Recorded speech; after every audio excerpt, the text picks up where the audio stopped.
The hardest part, I think, of putting this presentation together this evening was to actually get Mr. Martin to stand on his chimney so that Mr. Cass could take that photo we have up there. You know Mr. Martin, our assistant principal, photogenic. It does look like this too. So, data, you know, it's extremely important. I gotta be honest with you, it bores me unless I put it into story form. That's how I best learn. I love stories, so I thought tonight what I would do to help everyone kind of understand this story a little bit better, I put it in story form, and kind of made it a culmination of the 3+ going on our 4th year here at Monomoy about what we've built virtually from scratch. And certainly would answer any questions as we go if you have them. So that's kind of the concept here, is to put our data over not just this year, but over the last 3 years. And in the story, I'll include programming to put real actual programs and names to things, and then to support those new programs with data that have proven it to be successful. And then also talk, and I'll tie that in with our school improvement plan, which you have a copy of, which is basically our vision, our next steps to keep the ball rolling and keep improving and never become complacent. So the first slide you may recognize is the front page of the Cape Cod Times, October 24th, 2016.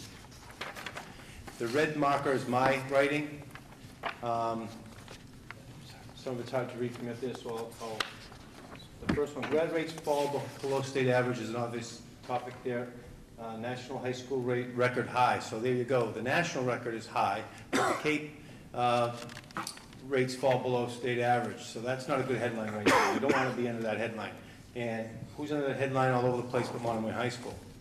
And part I boxed out there was, while Monomoy High School had the Cape and Islands' lowest graduation rate by far at 76.9%.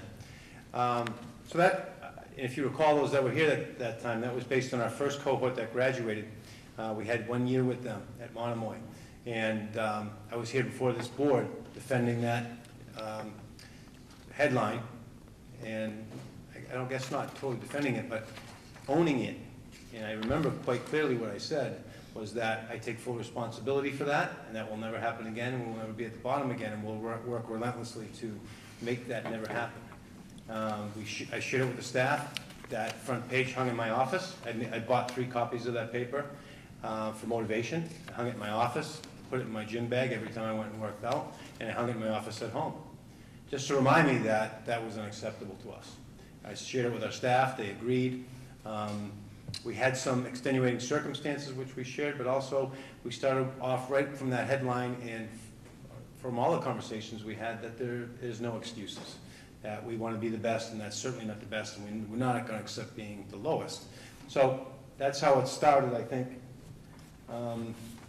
And to base our data presentation on our school improvement plan goals, I took a couple to highlight, and I just I capitalized the word including any student in need of opportunities or enrichment. And then in the second bullet, I bolded the word all students, including identified and at-risk students. So the concept here is our home away from home concept, that our school was built on the foundation of culture. That if every single kid was cared for, loved, held to high expectations, pushed, challenged, and supported, that's the secret formula. That's the silver bullet that no one else is talking about. Everyone else is talking about MCAS scores, double math, double English, test. We took a different approach, and it was very risky, and the staff bought into that. That if we do that, the other things will take care of itself. And as a former coach, my analogy was always that I would never talk about winning with my team. Never mentioned it. I just mentioned doing the little things really well. Showing up early, staying late. My clock was 10 minutes early, and you better not be late. That we would outwork every opponent. That we might not be the most talented, but we would be the most mentally tough. These all carry over to education. These are all characteristics that are needed in the workforce. When I hire someone, I never ask them their MCAS score. I've never asked them if they took an AP class. But I will ask them in their references, do they play well with others? Do they outwork their colleagues? Do they show up early? How is their attendance? How's their grit level? Can they handle stress? Those are what I look for in hiring, and in talking to community members and those who hire in the job force, that's what they're looking for. So that's kind of where we focused. And then the MCAS scores, as you'll see, and the test scores and all that other stuff, that's also important, but not as important to me as the newspapers believe it to be, also will rise. And you'll see that happen at our school. So, the concept of good to great, Jim Collins' book, Good to Great, he talks about good being the enemy of great, because people get complacent when they're good. Everyone likes to be good. So we talked about never being complacent, that's where that came from. So these are the conversations we're having in year one of our school, when we were working out of boxes and getting to know each other and forming two cultures. And MCAS scores was on there, all right, because that's another paper that I didn't have, but our MCAS scores were near the bottom, are not very good. So we were getting hammered in media, and it was okay because it bonded us. We also talked about expanding learning opportunities to challenge highly motivated students. So this is where the all comes in. In schools, you often see the top students get praised and get awards and trophies and leads in the plays and acknowledged. And you get the students that are most in need of challenge, their behavior problems get a lot of attention, obviously. It's the students in the middle that are often left behind. So our whole concept of every child in the 620 concept is that no one should fall through the cracks. We're still working on that, and it will always will. It's not perfect, but it has proven to work pretty well for us. Again, provide experiential learning. We'll talk about that. Real life opportunities. You know, the kids always ask that question, what are we doing this for? They don't ask it a lot here because it's hands-on. This is what we do. Some of what we have to do, but a lot of it, as you'll see with some of the programming we do, it is real life. It is real life exposure. It's real core values that they're learning here. And then interventions, obviously, for struggling learners. So I won't read all of these, and I'll skim through this because I don't want to take all night, because you do have this, but I'll highlight some of the more important ones. And I think on the right-hand column, the second bullet down, provide time in the school day for extra help and enrichment opportunities. Richard Dufour was an award-winning superintendent, principal, Blue Ribbon School, I believe, in Washington. If you Google Richard Dufour, just a superstar educator. He came up with the concept that you need to have interventions and support during school, not after school. If a kid's not good at math or English and is failing and feels embarrassed about it, and you ask them voluntarily to come back and do more of that, you know, like really. And that's why, you know, people shake their heads and say, well, I asked them to stay after school, but they never do. And really, we can't make them stay. So it wasn't too genius an idea, but not everyone's doing it, is to have those opportunities during the school day. And that's kind of where Jocelyn came from. And that we have it during the day, and that you don't have to stay after school. So really, there's no excuse. Again, that's a work in progress. We'll talk a little bit about that. But that's the concept behind that, and that came from Dufour's extensive research and success. Improve the transition to students in grade 8. You know, we continue to work on that, and I'll get to a little bit to that as well. And utilize student data to make informed decisions, which is the whole concept of tonight's presentation. So then we started, okay, what are we going to do about it? We asked our questions, we brainstormed, and now we need to make some action steps. This is what we started to come up with, and this is what we've accomplished over the last 4 years. These are all new or didn't exist in our first year. So a lot of them you're familiar with, but you see a lot of task forces. Those are volunteer work by our teachers. They're not getting paid extra. They stay after school often. They do a lot of the work on their own. But it's getting a lot of great minds in a room and solving our problems. My job as principal is to find a way to support them and say yes to their great ideas. And I think that we've succeeded with that. The academic center, again, was along the principle of getting support for students during the school day.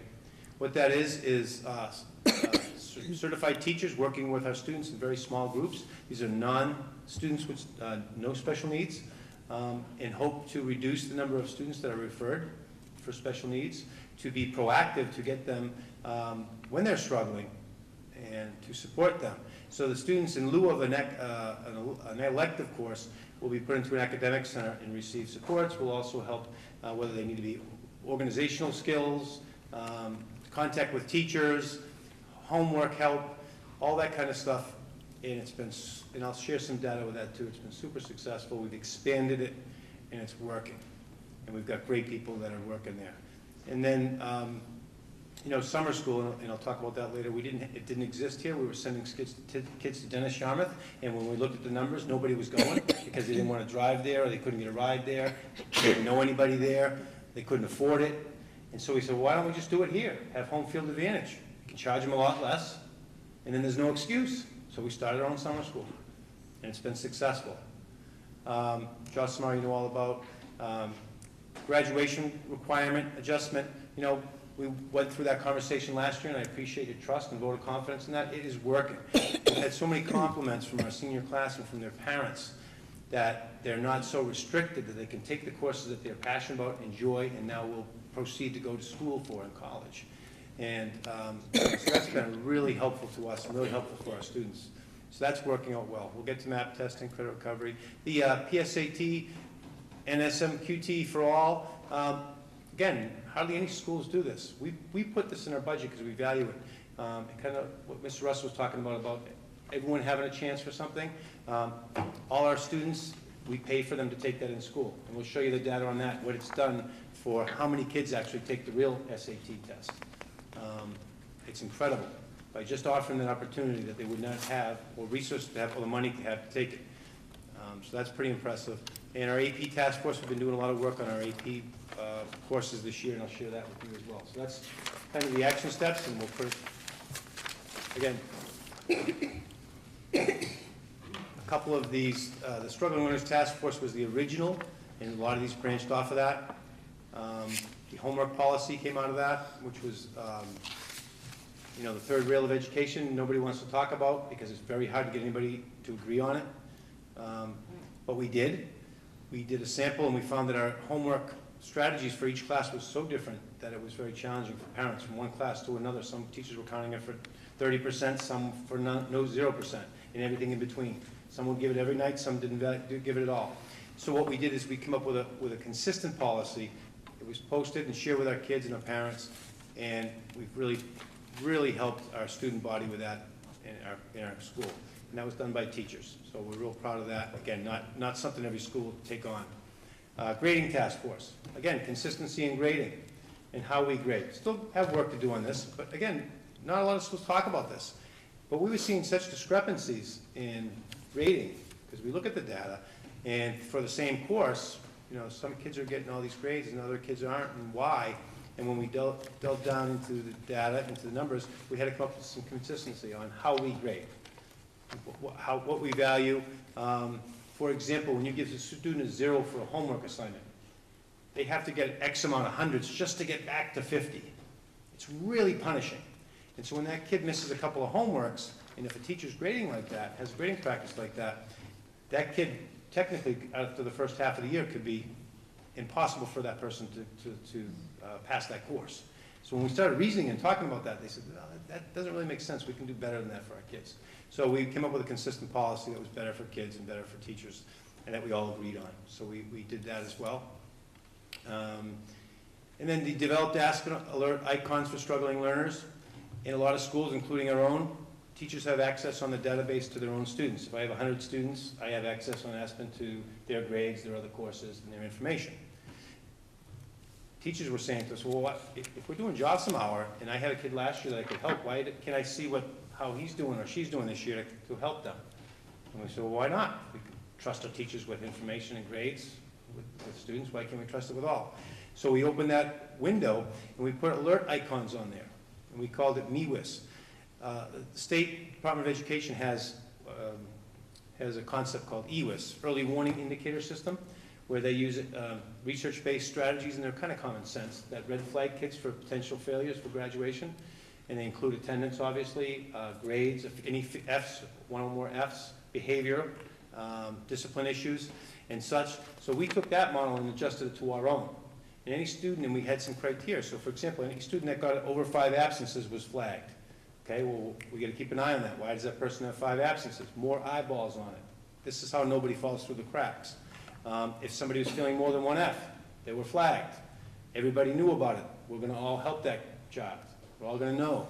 So that's really opened up our school to everyone's responsible for every single child. Not just, oh, it's the English department to do the writing and reading. It's the math department for do critical thinking. It got the culture of they're all our students and we all are responsible for them to succeed. And so that is these are tangible examples I wanted to share with you that we've developed over 4 years that have helped us be successful. What else? Okay, and the rest is self-explanatory, so we'll go on. So here's a little data to show you how we're progressing. And if you look at the dark green on the far right side, it's very high growth. And the bottom is 2015, middle is 2016, and the top 2017 in math, in ELA. So we're all about growth. And our scores when they come out, and you can do anything with data, our scores when they come out in newspapers and such might be in the middle of the pack on Cape Cod. They're above average across the state, which is good. But we look at growth. When we get the students, how are they growing? So you can only get what you can get. A teacher can't be responsible for someone they get that was scoring in the middle of the pack and then stayed in the middle of the pack or moved up, and we couldn't measure that on how they did. This is actual growth. 1 year's worth of growth for 1 year's worth of teaching. That's all we expect. We expect it to be done every year.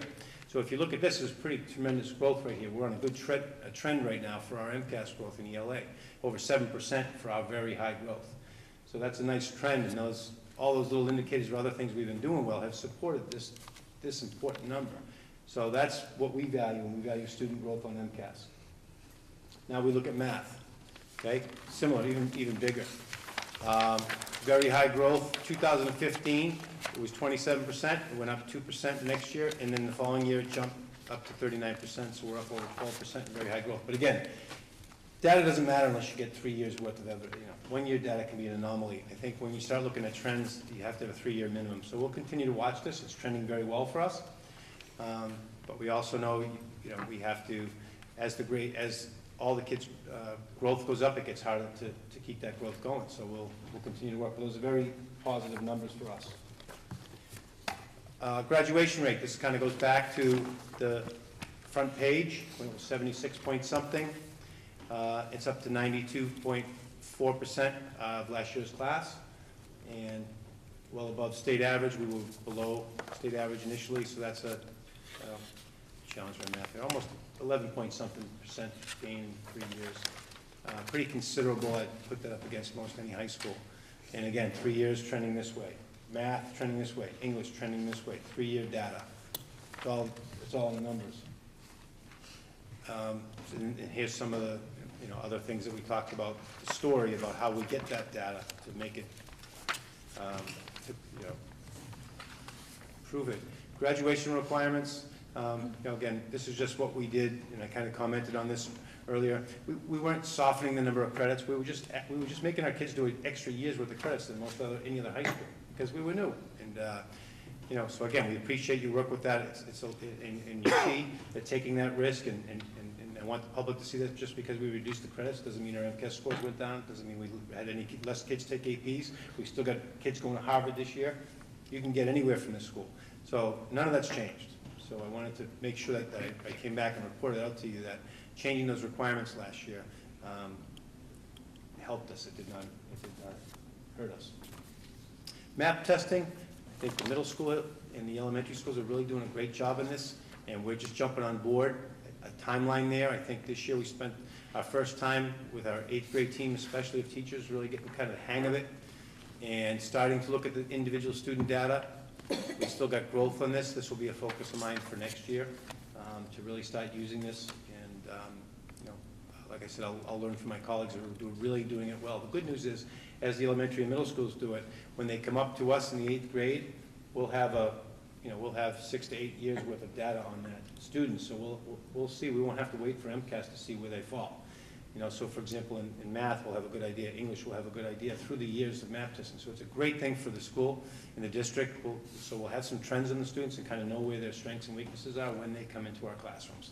So it's really powerful. So that's some numbers on the right there. 75, 79% of our kids are doing well or above average. But again, we'll have more information specific next year when we dive into this a little deeper. So we're in our first year of kind of looking at the numbers and kind of connecting it to our goals and our curriculum, but we'll do a better job of that next year, have more focus on it. I spoke about the academic center, and this is where the students go to get help during the school day. Very focused attention. The number of students has gone up to 97, so it's increased, so we increased the number of sections. We increased the number of teachers participating in that. And we got creative with that. We didn't hire a new teacher. We were able, each teacher by contract is able to teach one section outside their specialty. And we looked for volunteers, and we looked for our best teachers, and went to them and said, hey, we need you to help our struggling kids, the most difficult and challenging kids that are, and we got a lot of volunteers for that. So one section, they'll go in and work with those kids that are struggling. And again, that's a secret to our formula of some of these numbers and some of these kids not falling through the cracks, is those kids get the attention and help they need early and often. We look at their grades every 5 weeks, progress report, report card, progress report card, and so on. And then kids can transition in and out. They start succeeding and doing well, okay, they're out, great, you're back on your way. That's the whole goal. And then new kids can come in, and the class sizes are as low as 10. We keep them 10 or under so the teacher can focus on them. And we also, the magic to this too is we also have older kids, juniors and seniors, that get credit for coming in and mentoring and tutoring these kids. So if I'm super good at math and I want to help my younger colleagues or students, I'm scheduled into that class and I can help tutor them in math because the teacher might be the English teacher, for example. So we have students working with students in that model as well, so it's pretty powerful. Okay, credit recovery and online learning. Now, what happens to a kid that fails 2 classes freshman year? Now, how do they make that up? Now, they've got a full course load moving on, and now I've got to make up 2 classes. How am I going to do it? So, you have summer school, but that's not always the answer. So we have credit recovery, and if you see in 2014, 2015, we didn't have it at all. We didn't have summer school. We didn't have academic support. We had none of it. So in the summer of 2015 and 16, we had what's called FUEL. That's just the name of a software that we used. That kids can go online and take courses with a teacher, online or without. And you have to be self-motivated and guided to do that. And in 16 and 17, we continued it for the whole year, and we expanded it to help with conflicts and AP courses not offered. So basically at first it was just to help struggling learners catch up by taking an extra course online, either after school or during an elective class. In lieu of an elective class, like an academic support, they would go on guidance and catch up on an extra math class, something like that. So it was a way for them to legitimately catch up. And Scott supported us on this. We switched to Ingenuity with our summer school, and with the Ingenuity, what you'll see in a lot of summer school programs is they're 4 weeks, bang, bang, you're in and out. And what our teachers had a problem with, it, I know Scott did and I did as well, was we want it to matter. If they're going to get a year's worth of credit over a summer, they have to put the time and hours in. So Ingenuity has increased that, and that's a legitimate course that they have to finish, and if they do, they've earned the credit. So we wanted to have some integrity into our summer program and into our online classes. And it's harder for kids, but we want them to learn the course if they have to do that. So, and it's worked out very well. And you'll see the AP stuff, if we don't offer a class here, and we have some kids that want to take an AP that we don't offer, they can do it online, so that we expand our AP offerings. We've had kids do that, and I'll show you the numbers on that too, which is a cool thing to have. So these are some data on the credit recovery. This is all our software. And if you look at some on the top column, the number of students, 24, and the number of courses, 25, and then you skip over to the last column, it's 18 and 23. And the numbers are somewhere in between, in the middle. I think that's the trend we want to go. We want less kids having to take credit recovery because they're passing their regular courses. So we want that number to be lower. So that's bounced around a little, but 18 this year was our lowest number, and we're happy with that. So we want to see 3 years of that trend decreasing. We want that number of AP and honors is healthy at 8, 7, and 8. We just started it last year. Again, this is just for all learners. If we can offer the kids that want to take it on their own time in AP class or an honors class that we don't offer, we want to give them that opportunity. In college now, every college has at least one online class you're going to take, or hybrid classes. So it also prepares those kids that want to prepare for college to take online courses in the high school level. And then we have an MCAS prep class that we're trying out there for students that are struggling with MCAS. They have courses for that. And we're going to look at that more next year too, to help our kids as a potential resource. I talked about the PSAT in offering it to all kids at no cost for our school. So we level the playing field. And if you look at fall 2015, it's broken down by grades and the number of kids that took the test. number of kids that took the test after we started having them all take it, pay for it, doubled.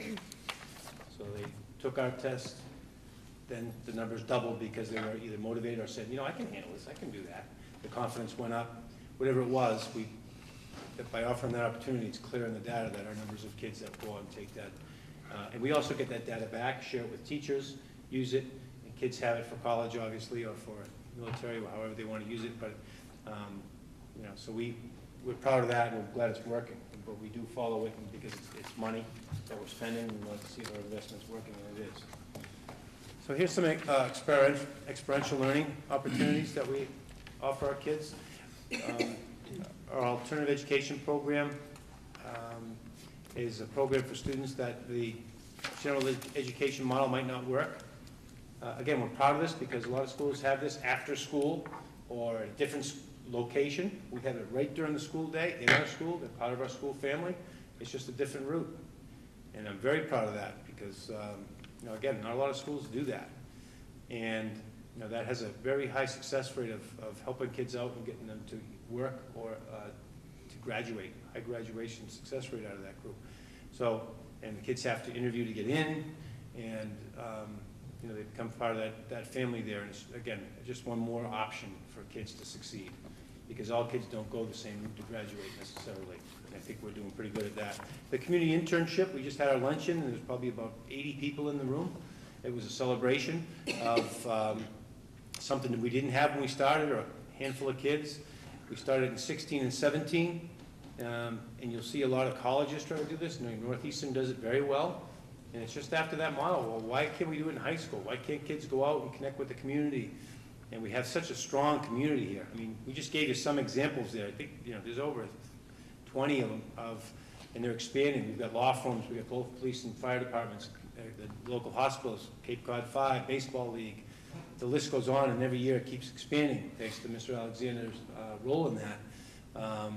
Again, we freed him up for one class to oversee this, kind of like Mr. Dixon in the global studies, and it just takes off. And it's just being creative and taking a little risk that you know, it's not the traditional teach 5 classes to this. Well, wait a minute, what if we have a teacher that oversaw the internship and then went out and started hustling on his own time and met some people in the community and asked them to come in and work with kids? And you'd be amazed that a lot of people say yes. So the kids go out, they work with these groups, they learn the skills of the job, they may learn they love it, they may learn they don't like it. But they learn real life, and they learn that these are people out there working for a living in what they do, and get appreciation for real life, showing up on time, meeting a schedule, you know, being responsible, communicating. All those things they learn as part of that. So they have to do a project, which they presented, and we had, Dave did a nice spread for a lunch, and we invited all the community members in with our interns, and they showed their projects off, and we had a celebration and luncheon last week. And again, there's probably 80 people in the room, so that's been very successful. Next year's group is even more. I think there's 40 kids now signed up, so it's becoming extremely popular. And I wish I had. Sorry about the font here. This slide might be a little different than your handout because I updated it. We had mid-year results. And basically the top one is, it says number of sessions that students attended. It's academic offerings are on the top. And the bottom one is enrichment opportunities. And I break them down below of what they are. So the academic ones are the academic overtime, which is if the student's failing a course or struggling and the teacher thinks they need some extra help, they'll give them an academic overtime pass. That's the one that's mandated. If you get that, you have to show up. And if you don't, you contact the guidance counselors the first time because it's more of a conversation. If it becomes chronic, the administration's involved. If you need extra help or a quiet study, you can do that as well. So those numbers, the top number is about 5,600. That's 3 months. These are kids that signed in. These are actual kids in those classrooms. 21,000 is over 9 months. So if you take the 3 months and times it by 3, you get about 15,000. If we went by that, you know, it's not the best measurement, but it's significantly more kids showing up than the pilot. What we haven't done a great job at yet is kind of detailing. Basically what happens now is when a child goes into an academic overtime or sport, they sign in on a piece of paper. Because having a teacher do attendance as the kids come and go would be crazy. We couldn't find a solution to that. So the kids sign in, and under each category, academic overtime, why are they there? They sign in there. We collect those sheets every 2 weeks, and our administrative assistant has to by hand tally all those things, and that's where we get these numbers. So we have it broken down by teacher, so if we wanted to find out what student X went, how many times to academic overtime versus enrichment, we could find that out, but we'd have to go through every sheet and find that kid. So that's a weakness of it right now. So that's why these numbers, you know, they just show you that there's a lot of things taken advantage of. But if you average it out and try to figure out how many kids per week, you know, they're probably 3 to 4 they're taken advantage of. And I just was talking, I sent an email to Ms. Scott about this earlier. You know, after piloting the year, it's one of the best things we do. I firmly believe it, because the alternative was we took 1 minute from every class to gain this. And can kids steal a lunch hour here and there? Yeah, they can. Can they do it regularly if they're not succeeding? No. Eventually they'll catch up to them. And how do we do that? The next slide is we look at our failure rates. That's the correlation. That's the data we use to track this. That's the best data. So this was like herding cats, trying to figure out where all the kids are. We just look at their grades and track them down that way. We had a lot of success with something we called success chats. And what we focused on this year is the students that were failing. We started with anybody with more than one F, and then we worked that way back with anybody with an F. And guidance would track them. We'd call the parents in. They'd have a sit down with me, the guidance counselor, and the assistant principal. And we'd go over their grades and what was happening. And we'd set up a schedule within a schedule where they'd have a JOSM schedule just for JOSM. Where, you know, we're going to follow you. We're going to make sure that you're not hanging out in the gym. And we're going to make sure that you're not hiding in the team rooms. You're going to be somewhere. So we were able to put a real squeeze on that population of students that really needed it. Now, if someone's getting a C and doing okay and not failing any classes, can they go play basketball for the half hour? Yeah. They've earned that freedom. They've earned that enrichment. The way we look at it is we took 1 minute from a class. So if we have that 1 minute, 5 minutes a week, 5 minutes a day, excuse me, we're gaining a ton. And I'll share the data with you on our failure rates and how they've changed.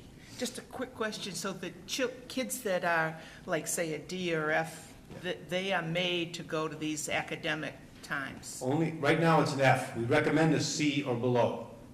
But the number of students would be too many, so we're picking them off. We started with Fs. F's got to come. After that, it's anybody that is in jeopardy, should be. We also encourage the kids that, hey, you're getting old enough now where if you're not doing well, those doors are open, you have to go in there. But they're kids too, so we have to get better at tracking that. And in talking to Mr. Carpenter, Dr. Carpenter, I was thinking, you know, it was his idea, if we could get a scan card or some kind of a technology where the teachers didn't have to stop it, we could just scan the kids in. It's out there, I think. It's like conferences, you get scanned. Yeah, I mean, so I know, so I'll be coming to you for about 1.2 million next meeting. I'll be able to know where every single kid is, even at home. What websites they're on. But, yeah. Bobby's question, Bill, just struck me 20 minutes ago. You mentioned how, along with Aspen, there is a data point that, or an icon. Yeah. I forget the term you used. And you docked it up from what the state gives you to allow you to catch up on a warning signal would come for the staff. Two questions. Those parents who can access Aspen because they have a computer at home, would they be able to identify that icon without trusting Larry or Hope to say to them, I'm failing, or? I don't think so. That's a good question. I don't know the answer to that. I'll have to check on that. I don't know The second question, wouldn't that ability for JOSM be a way to tally real quickly through guidance who isn't down in the gym? Well, in other words, if that icon refers to kids who are failing, that's a quick, I don't know how quick it would scan these names with who has those. Yeah, and I'll give you an example of how we finally were catching up. So the gym is a very attractive option for kids. We can get 80 to 100 kids in there, and that was great. They burn off the energy, and that was great. What we decided to do there is because we saw some of those, wait a minute. And the teachers would come down and, grab them. Hey, whoa, come here. You're supposed to be with me. So what we decided to do is we print out a sheet every day, and anyone that has an F in any class is on that sheet. And they can't come into the gym or a privileged area unless they get a note from the teacher. So we cut off the fund supply there because they hadn't earned it, and they were sneaking in there. So that's really worked out really well.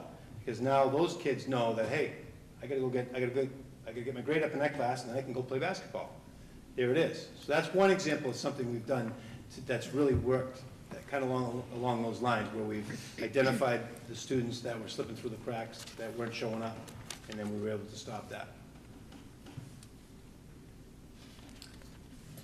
Okay. So again, that's year one, and it's continued work in progress. And so we looked at our F data, and we looked at the number of kids that were failing. And you see our first, 2015, our second year, first quarter, we had 261 Fs, 121, which is probably 20% of our school failing something. All right? That's not good. Okay, so all these things you see, lining up, our scores were low, we had no supports, and all this, and then you see where that leads us. But now you see when we start implementing stuff and start getting our act together and the growth, now you fast forward to 2017-18 this year in the first quarter, and you'll see that there's been a significant reduction in the number of failing courses by 58% since 2 years ago. And the number of, that's the number of kids, the number of courses by 51%. So over 50% of the less kids failing classes, and over 50%, close to 60% of courses being failed. Significant. And again, 3-year trend. We'll fill those other quarters in for the rest of the year. We haven't caught up to that yet, but I'm sure we'll see a similar pattern. So, that's not directly from Jocelyn. We don't know. That's anecdotal because Jocelyn is brand new. It could be from the other supports. We have multiple, but Jocelyn is one piece of a bigger puzzle, I think, and that's why I'm sharing the whole story with you, because our eggs are in a lot of baskets, not just one. But so here's a good example, and it's just one more indicator that I wanted to share with you how things are trending over 3 years in the positive. Here's another example of a 3-year, in this case, a 4-year trend. Number of students taking AP courses have nearly doubled since 2013, so 81 kids are now taking them, where 44 took them then, and the number of exams has just about doubled as well. Significant improvement. If you look at the 3-year data, you see a bubble in there with 88 and 169, and then what happened in the next year. That's why we decided to start our AP. I'll get to the specifics of that. But now we have regular meetings with our teachers, which we didn't have before. We look at when our test data comes back on how the kids score on the exams. We break that down. We meet with our teachers. During Jocelyn, we started a meeting. They volunteered. They would come in and say, okay, what's happening? What's our philosophy in our program? And we decided that there's a couple of trains of thought on this. The philosophy could be, do we want more kids exposed to AP courses? Or do we want more kids scoring 3 or better on the exam, which is passing college credit? Obviously, you'd want both, right? We found when we did the research that you can game this system pretty good. And when those newspapers and those national organizations rate the best schools in the country, they use AP scores, 3s or better, as one of the indicators. They use MCAS scores as well. They use a lot of test data. And we found that some of the schools, and we won't name names here, but if you had 80 kids at school X taking AP course, and you found out by the end of the year that, whoa, 30 of them are not going to pass this test. So those 30 won't take it. You're all set. You don't take it. These 50 will. They all get 3s or better. Because we found out, we did the same tally of number of students and number of exams, and we exposed those truths, all right? We're not going to play that game. We're all about, we want the kids to be challenged, pushed to take these college-level courses, and we all expect them to take the exam. That's another thing that a lot of schools don't do. They say, okay, take the course, we'll make our numbers look good, but a smaller number takes a test. If you take the course, you're expected to take the test here, because we think that's appropriate. It's a high-level exam, and if you don't pass it, you don't get a 3, okay. All right, you got through the course, you tried it, you worked it. What we need to do a better job of, and where that 88 to the 81 shows us, is that we have to do a little bit better job, and then the numbers dropping there at, there might be some kids, and we looked at some numbers where kids are getting 1s or 2s that, we were almost letting in that maybe we shouldn't have. We have to have some kind of a bar. But we all agreed that we'd rather have a kid push themselves and take a risk and try that course than turn them away. And I'm very proud of that. And that's why the numbers are going up like that. So worst that can happen is, what's happening too now with the AP exam, sorry I'm going on a little about this, I'm pretty passionate about it, is that, because my own kids went through this, when they say you take an AP level class and you can use it for college credit, more and more schools are not accepting it as college credit anymore. You know, it's a moneymaker. So, you know, we'll have a whole other separate talk on exposing tests and testing and the money behind it at a different time. But we're still doing very well at it, among other things. All right, Advanced Placement Program Improvement Initiatives. So those are the AP forums we had to make sure we're doing that great. The celebration of the kickoff breakfast, fall breakfast of excellence. So basically these are ways to celebrate that it's cool to take AP, it's cool to challenge yourself, right? These are really hard things. AP boot camp is something that's offered during JOSM time, especially right before the test. If you want to go in there and you'll see those classrooms full of kids cramming, you know, when they would have to do it in the past after school, but then they have sports or drama or something, they couldn't do it. So when do I get this extra help? JOSM, that's another example. We have a lot of AP boot camps that kids can go in and help with their teacher and their friends prepare for those assessments, and that's another reason why more kids are taking it, because they feel supported. And in the waiver process for students not recommended for AP, we felt we wanted the parents involved in the decision-making of their students' education. So our teachers will recommend a course each year, whether it's AP or not, any course, and then the parents have the opportunity to overwrite that and say, well, I'm going to put in writing that I think my student can handle honors. They're not recommended, but I'll make sure and so it's like a contract. We say, okay, we trust your judgment, but just know that, you know, we recommend they might not be ready for that, but we'll support that. And that opens up a lot of good conversations with parents, and we've seen a lot of success with that process because it's above board and open, and everyone has a say in it. And then there's just some new AP courses that we're coming up with, and then AP Computer Science is kicking off for next year, which we're really excited about. Our technology department's just exploding. We'll have some good news about that next year. I mentioned this earlier, but I wanted to, you know, last year, I think you're going to see in education a lot of social emotional learning, vernacular, and hype. We've been doing it for 4 years here with the 620, the home away from home, every kid matters. We front-loaded our counseling program here. When we had retirees, we used that positions to add counselors, and this 8th grade position was a great thing for us, focusing on a huge transition year. And it's the first year for us, so we're assessing how we're doing with that. But meeting with all the kids, getting to know the kids. This counselor attends the team meetings that the teachers are in to talk to them about the social emotional, where the teachers are talking about the academics. So it's a lot better in that respect, and it works closely with our 8th and 9th grade assistant principals, so it's more of a team there. What it also does, too, is it decreases the caseload for our other 3 counselors that are working with 9 through 12. So they've spent a considerable more time with their students than they could before.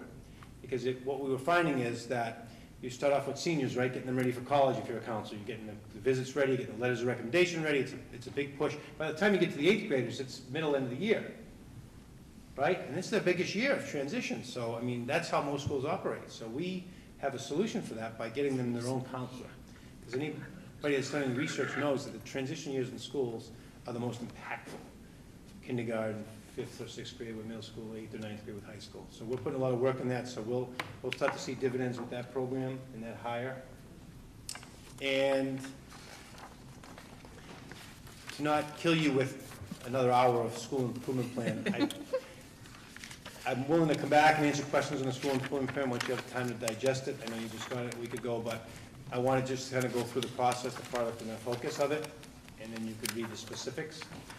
I want to thank our school improvement, our school council for all their hard work. We typically have quarterly meetings 4 times a year, but we do a lot of work over the computer or through Google sharing, and they have homework, and they're a great group. So we've kind of felt that's been the best model for us here at the high school.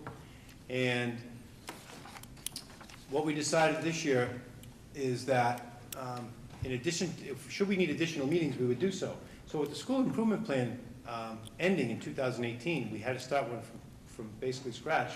We felt, and we know that's very important work, so we set aside 3 separate sessions, additional meeting time, just to work on the school improvement plan.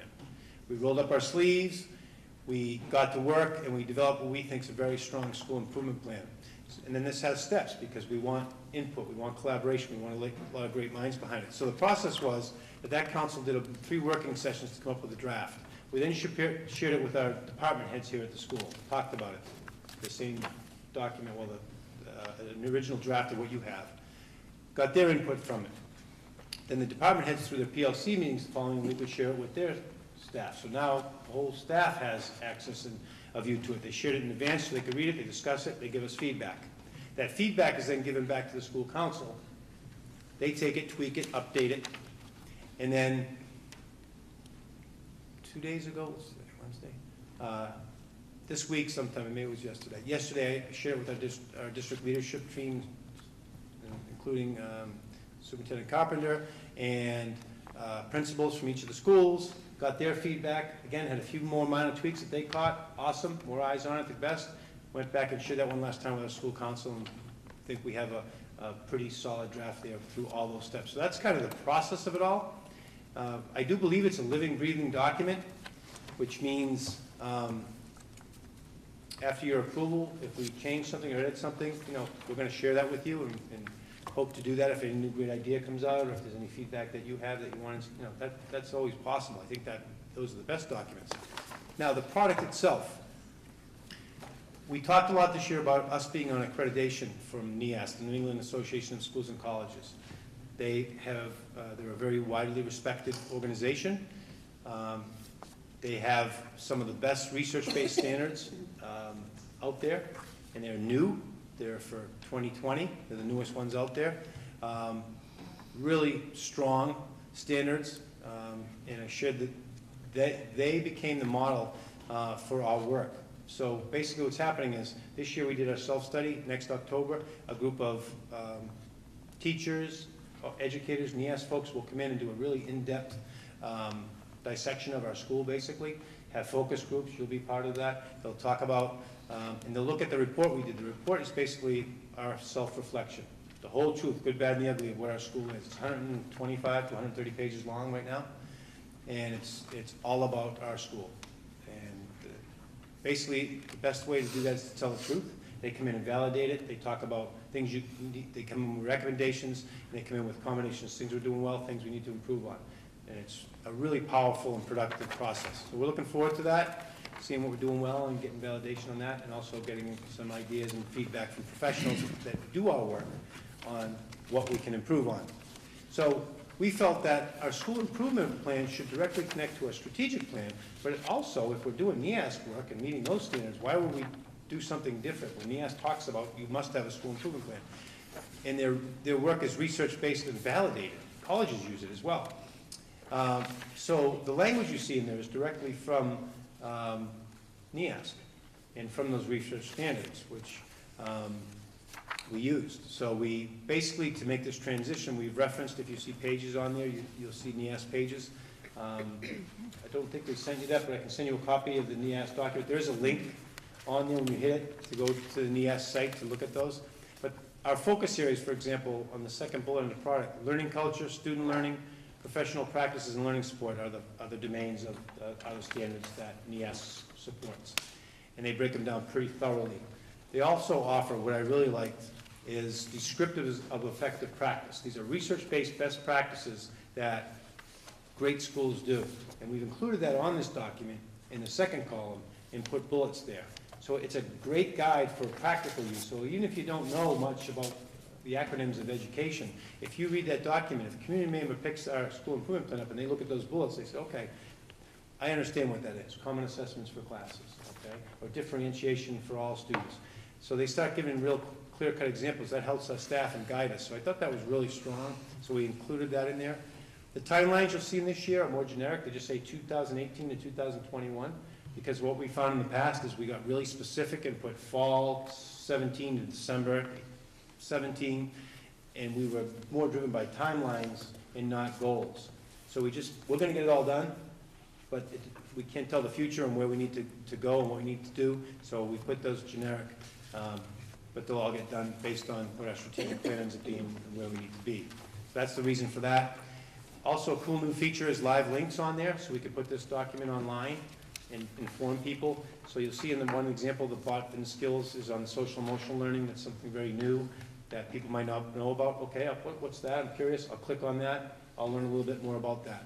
The whole goal of this is to involve the community and everybody, that this isn't a book that sits on the shelf anymore, a document that collects dust, that everybody knows Monomoy School Improvement Plan. Everybody has ownership in it, everyone understands it.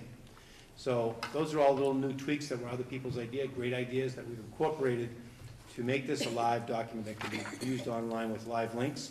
And as we get evidence, we'll put those up there as links as well. So if we have data, for example, like this, in our evidence column, we'll put those links.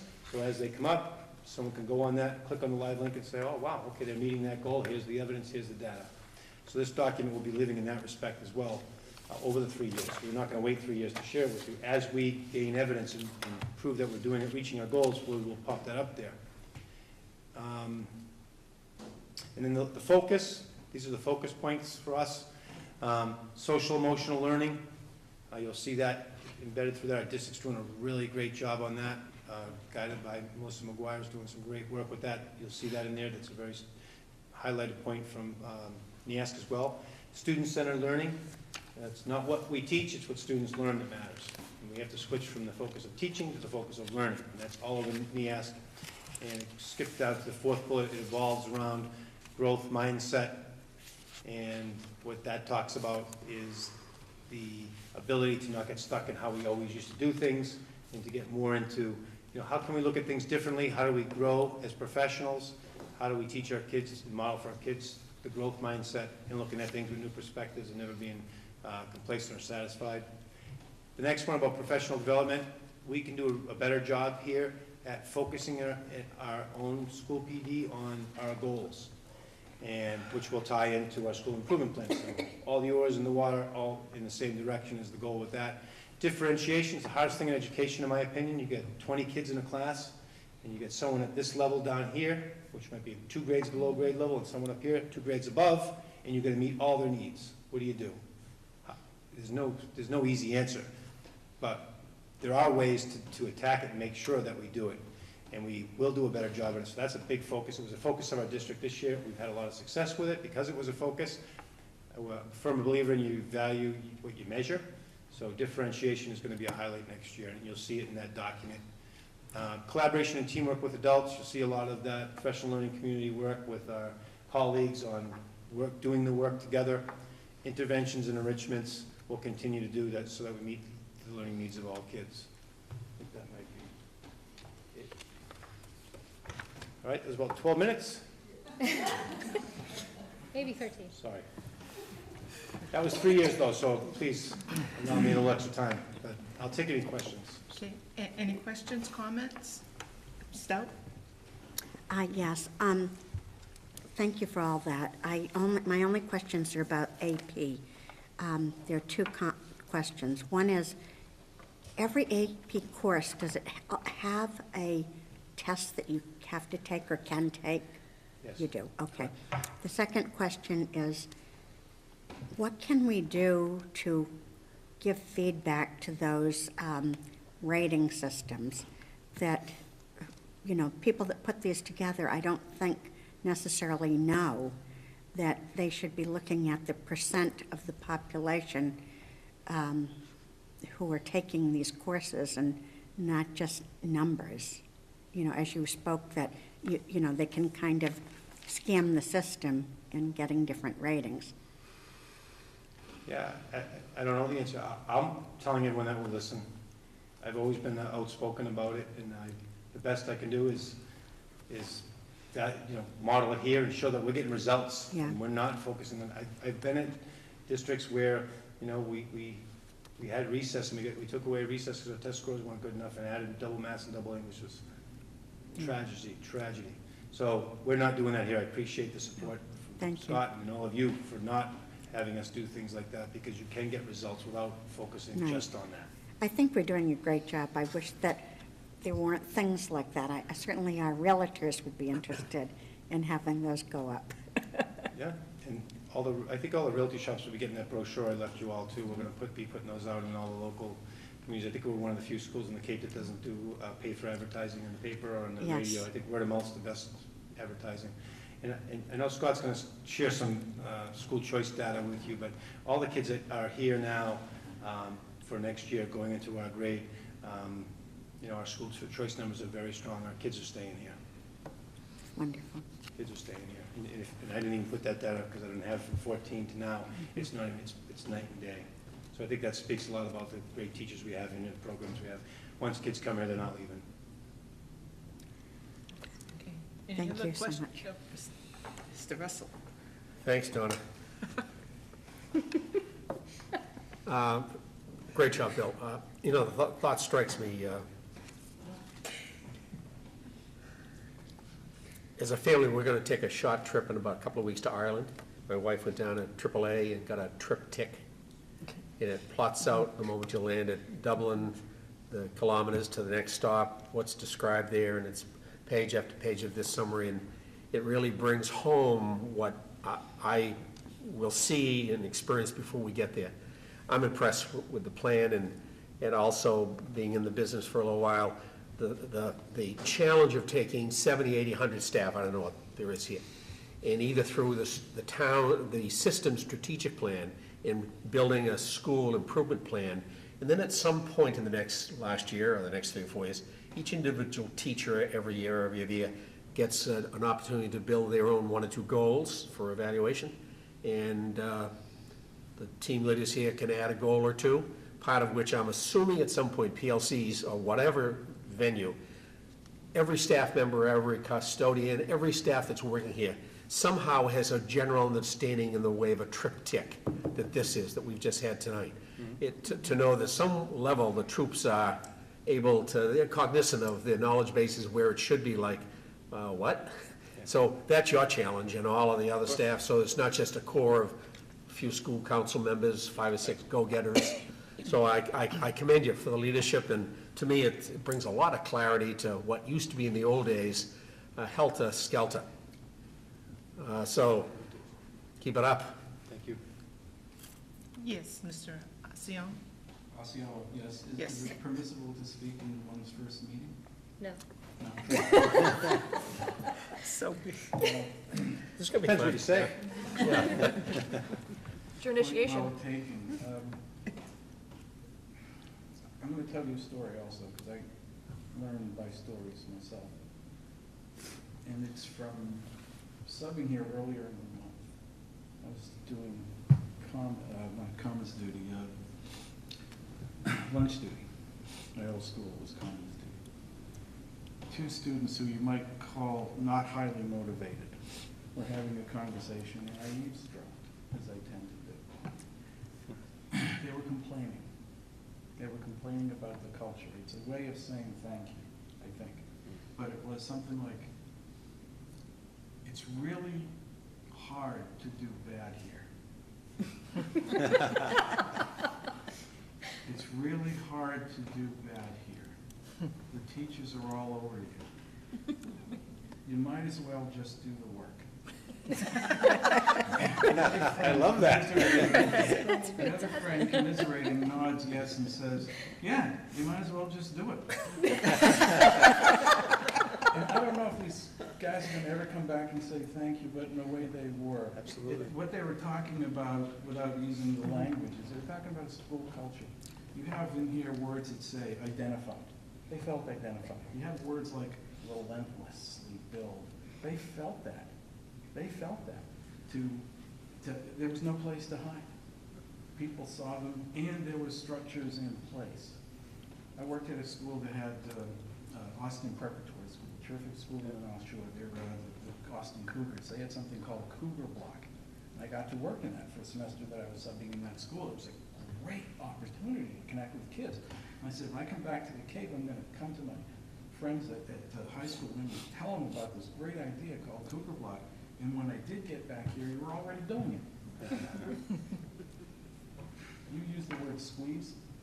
I mean, when you squeeze people, they don't always say thank you, but the unidentified or the kind of data that you get by listening, even when it comes out that way, it's an incredibly important and positive statement about the value of school culture. And lastly, remember that newspaper clipping we began with? Did you see what it said about Blunt Yeah, and the touchdowns he scored? against the Steelers. Yep. Thank you. Well, thank you. Any other, oh, Scott? Thank you, Madam Chair. I just want to say thank you for all that you have put in since the October 24th, 2016. And when you came in here, and I remember you coming in here and saying, that's not okay, and we're going to fix it, we're going to do something about it, and it's going to get better. And even then, I think everybody sitting at these tables just said, yeah, it is, because you took the ownership to do it and took the initiative to say, we need to go through these action steps, and every one of them is just a fantastic addition to the school. So thank you for all of that. I could comment on every page, and there's so many good things happening here that the kids appreciate, and that story's just fantastic. Hard It's a keeper, do yeah. bad here. Yeah. But I just, the Jossam Hour, you took the risk to do that, and, the teachers took the risk to do that, and those numbers are incredible. I emailed you questions earlier. I didn't get a chance to read your full response, so Okay. thank you for that. I'll look at it later. But just the fact that the kids have that downtime other than just the lunch period, Right. and whether they're doing homework or socializing, and if they're doing homework 3 out of the 5 days, they're still doing something, which Right. is important. So just them having a place to go and to feel safe and comfortable and hang out with their friends it's just fantastic stuff. So I look forward to seeing all the data to come in the years. So, thank you. Thank you. Okay. Yeah, I just- Anyone else? Okay, we vote on this later, right? Like next Correct. week? Yeah. I'm getting this down here, but great job. I want to thank you for your time. Thank you. Thank you. Thank you.